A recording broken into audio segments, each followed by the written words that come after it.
mambo ni mengi alafu muda ni mchache. Tumeweza kuona mambo mengi yameweza kutokea kwenye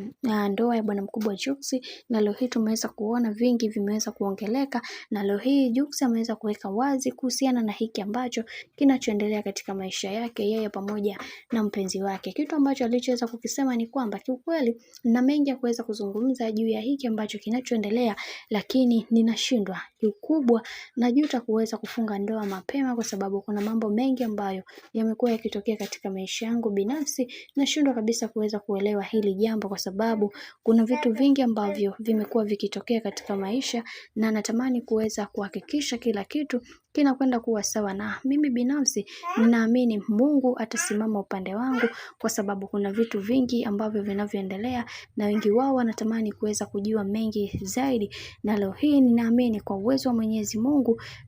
Mungu atasimama upande wangu kuhakikisha kila kitu kinakuwa katika misingi na mikakati iliyo bora, kwa sababu kuna vitu vingi ambavyo vipo na natamani kuweza kuvifanyia kazi, ili kweli hili jambo limekuwa likiniumiza mara zote, lakini wacha tuone. Kitu ambacho ninachokijutia zaidi ni mimi kuweza kujifanyisha maamuzi pasipo kuweza kufikiria mara mbili, kwa sababu kuna mambo mengi ambayo yamekuwa yakitokea katika maisha, na mimi binafsi natamani kuweza kujua mengi zaidi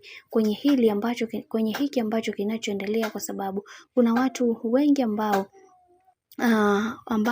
watu wengi wamekuwa wakizungumza, na leo hii tumeweza kuona ni namna gani ambavyo mambo yanazidi kupamba moto, kwa sababu tunaona mambo mengi yamekuwa yakitokea na wengi wao wanatamani kuweza kujua mengi zaidi juu ya hiki ambacho kinachoendelea, na tumeweza kuona wengi wao waliweza kuzungumza mengi juu ya hiki ambacho kinachoendelea, lakini mambo ndo kama hivyo ambavyo yanavyozidi kwenda, na wengi wao wanaamini kwenye kile ambacho wanachokiamini, kwani mambo ni mengi halafu muda ni mchache.